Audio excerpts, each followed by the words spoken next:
अस्सलाम वालेकुम, मैं तुहाडा लकी भाई अपनी हिजादी चैनल तो तुहाडे नाल गल कर रहा।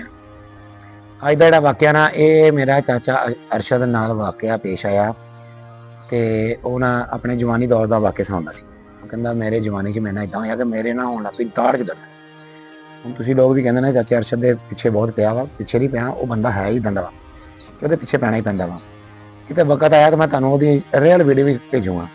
माशाअल्लाह नमाजी परहेजी बंदे आ। उदां थोड़ी जिहियां हरकतां मेरे वर्गियां होईयां ओहदियां, क्योंकि साडा चाचा भी फिर उदां ही ते ਉਹ ਨਾ ਜਦੋਂ ਗਿਆ ਨਾ अपना दाड़ दर्द होंदी सी चेक करवाउण वास्ते गया।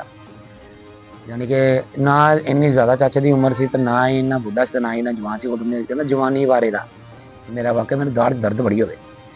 चला गया भाई अपने उत्थे ना हस्पताल गया तो उत्थे नर्स ने कहा कि इत्थे लम्मे पो। लम्मे पै गया उत्थे ते इहदा लम्मे पै के ना नर्स ने आण के ना पुछया कि किहड़ी दाड़ दर्द करदी है, मूँह खोलो इहदा।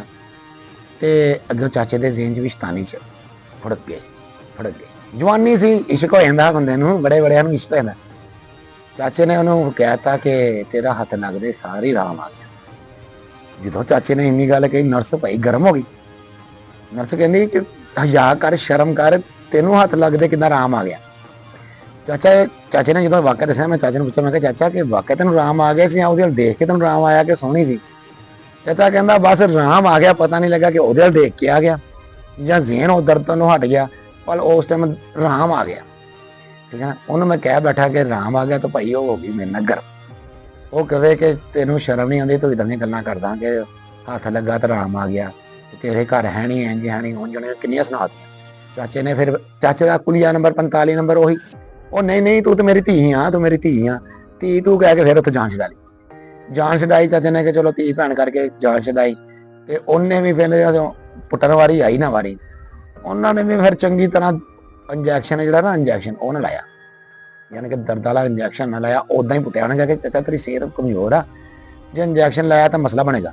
उन्हें खिंचिया फिर उदा ही दाड़ नूं खिंच के फिर कहना कि 4 दिन मेरे दर्द होंदी रही, फिर बहुत ही उस तो भी ज़्यादा।